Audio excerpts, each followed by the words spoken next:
Start. ಹಾಂ ಹೇಳು. ಜನಮನ ಹಾಡಿನ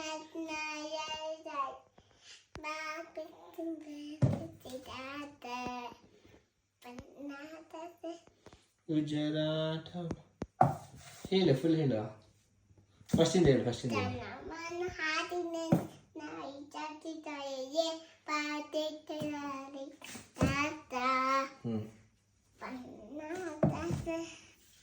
ಹಿಂಗೆ ಮೇಲೆ ಹಿಡಿಬೇಕು ಫ್ಲಾಗ್, ಹಿಂಗೆ ಮೇಲೆ ಹಾಂ ಹಿಂಗೆ. ಜನಮನ ಹಾಡಿನ ನಾಯಿ ಜಾತಿದಾಯೆ ಪಾತೆತ್ತು ಬರುತ್ತಿತ್ತು ತಾತ. ಕೆಳಗಡೆ ಮಾಡ್ಬಾರ್ದು, ಮೇಲೆ ಮೇಲೆ ಇಟ್ಕೋಬೇಕು, ಮೇಲೆ ಹಿಂಗೆ. ಜನಮನ ಹಾಡಿನ ದಿನ ನಾತಾಯ ಪಾದಕ್ಕೆ ತಾತ ಪನ್ನಾತ ಜನಮನ ಹಾಡಿನ ದಿನ ಪಾದಕ್ಕೆ ತಾತ. ಆಮೇಲೆ ಜಯ ಹೇ. ಅಯ್ಯೋ ಓಕೆ, ಹ್ಞೂ ಹೇಳು. ಲಾಸ್ಟ್ ಎಂಡ್ ಮಾಡು. ಜಯ ಹೇ ಜಯ ಜಯ ಜಯ ಜಯ ಹೇ ಜೈ ಹಿಂದ್. ಅಯ್ಯೋ ಫ್ಲಾಗ್ ಕೆಳಗಡೆ ಮುಗಿಸ್ಬೋದು.